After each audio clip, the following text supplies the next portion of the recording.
Have you ever noticed how, around this time of year, the growing season feels both impossibly far away and suddenly urgent? One minute it's still winter, soil heavy, beds quiet, the kettle doing more work than you are, and the next minute you're staring at seed packets as if they're lottery tickets. I've been doing exactly that, and in the process I've started using a new seed supplier, ordered strawberry plants that don't even look like strawberries, committed myself once again to some unusual and hard to find heirloom tomatoes, and bought a water pump in what I'm telling myself is a sensible piece of infrastructure planning. The weather has been doing its usual Cornish thing, mostly rain, occasional wind, and just enough cold to keep us cautious. And it's all got me thinking about the quiet decisions we make at this time of year, the choices that shape the whole season before it's even begun. So today I want to talk about seeds, flavour, white strawberries, wet soil, and whether a pump can generally change your life, or at least save your back.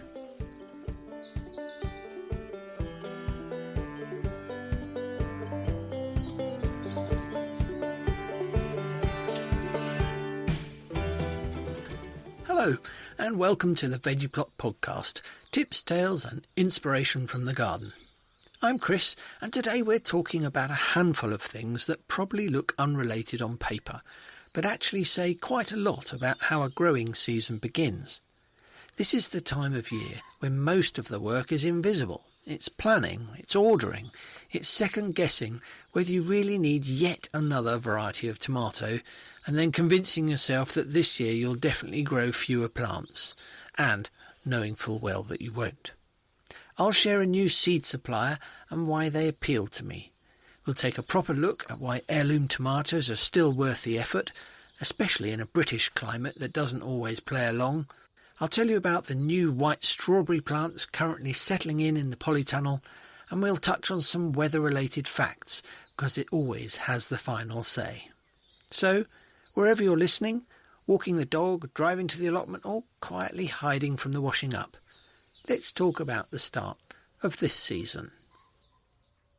I don't know about you, but most years I tend to order my seeds from the same few companies, or just pick them up from a rack of seeds in the garden centre. Familiar names, trustworthy brands, and sometimes, elevated prices. But last week, as I was sitting with a mug of tea and far too many tabs open on the laptop, I stumbled across seedmegastore.co.uk. Now, I'll admit the name doesn't exactly whisper heritage or traditional gardening seed supply vibes. It sounds more like somewhere you'd bulk buy and doesn't create the same emotional attachment as your local garden centre. But curiosity got the better of me.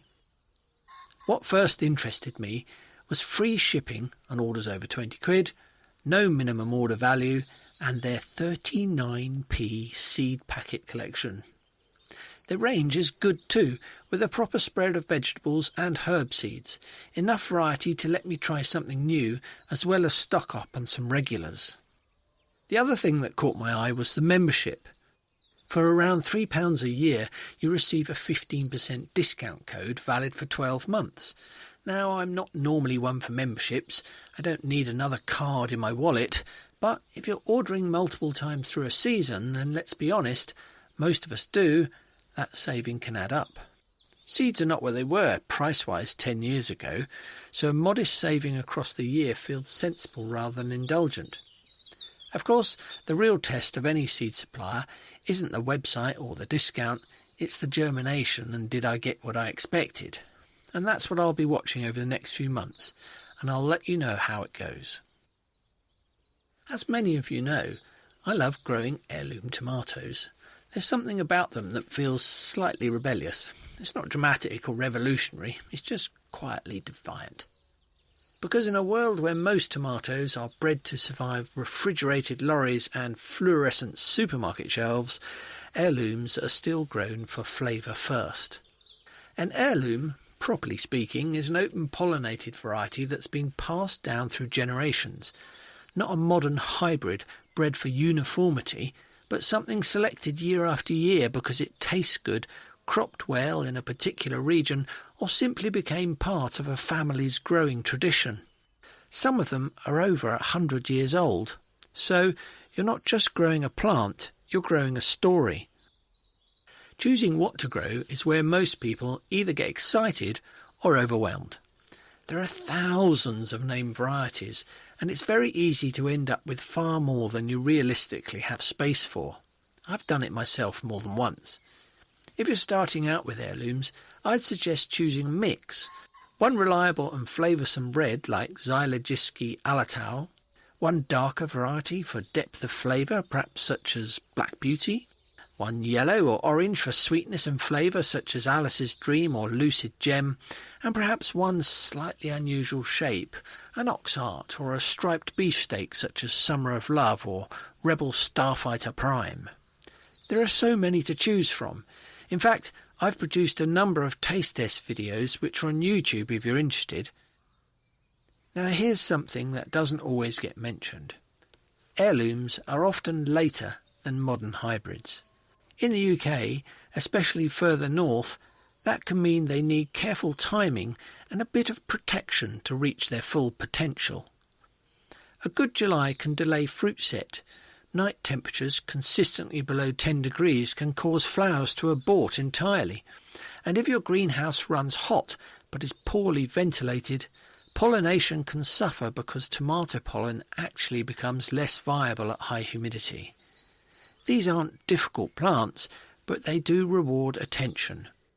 When starting from seed, light is everything. A tomato seed will germinate happily on a windowsill, but without strong light the seedlings stretch and become prone to disease later on. They really do need light as soon as they emerge. Once they develop their first true leaves, that's when you can start building strength.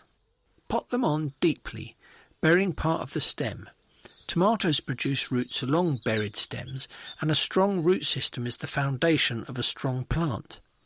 By late spring, once the frost risk has passed, and in much of the UK that can mean late May rather than earlier, they can move into their final position. Hardening off isn't optional.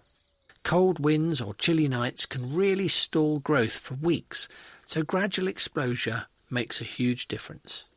Tomatoes are greedy, and they're not tolerant of chaos.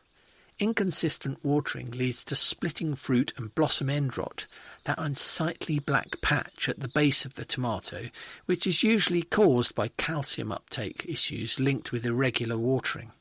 Overfeeding with nitrogen can produce glorious foliage, but very little fruit, so a high potassium feed, once flowering begins, encourages fruit development and flavour. And flavour is what we're here for.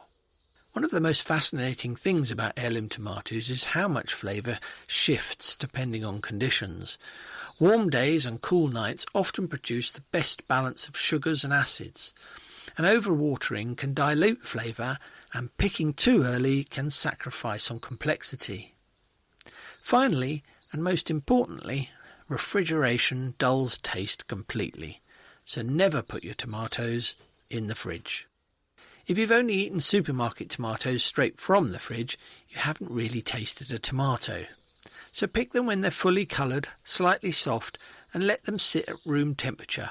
Because when you slice into a fully ripe heirloom, still warm from the greenhouse, and see those marbled colours and taste that depth, sweet, sharp, savoury, all at once, it's worth every bit of attention you gave it. They aren't perfect, but perfection was never the point. Flavour was. And that's why I keep growing them and recommend you should give them a go too if you haven't done so already. So, apart from buying seeds, I've also bought something new for 2026. White strawberries. There's something about them that feels slightly unreal. Strawberries are meant to shout their ripeness in bright red, but these stay pale, almost ghostly. I bought 5 baby plants of Anna Blanca Snow White and potted them up in the polytunnel. They look ordinary enough at this stage, healthy leaves, neat little crowns, nothing to suggest they're any different to their red cousins. The fruit, though, is the whole point. Ana Blanca ripens to a soft white strawberry with red seeds, so you don't get that obvious colour cue you rely on with normal strawberries. And they're often described as having a pineapple-like sweetness, which I can't wait to try. We'll see. I'll do a proper taste test later in the year and let you know. For now, though, they're settling in the polytunnel, and a gentle reminder that gardening isn't only about productivity. Sometimes it's about curiosity, and sometimes it's about growing something just because it makes you stop and look twice. There's something about a Cornish winter that feels like it's aimed directly at your boots and being relentlessly damp. Down here in Cornwall, it hasn't just been a bit wet, it has been record-setting wet. Cornwall has in fact recorded its wettest January on record with 267.6 millimetres of rainfall. That's not pop out and do a quick job on the plot weather, that's stand at the back door and reassess your life choices weather. We had Storm Goretti, which brought damaging winds, and then, just as things were already soggy enough to qualify as soap, Storm Chandra arrived, bringing heavy rain and strong winds, with flooding in places where the land simply couldn't take any more rain. When the storms come through like that, you stop thinking in terms of gardening jobs and start thinking in terms of what can I do without sinking.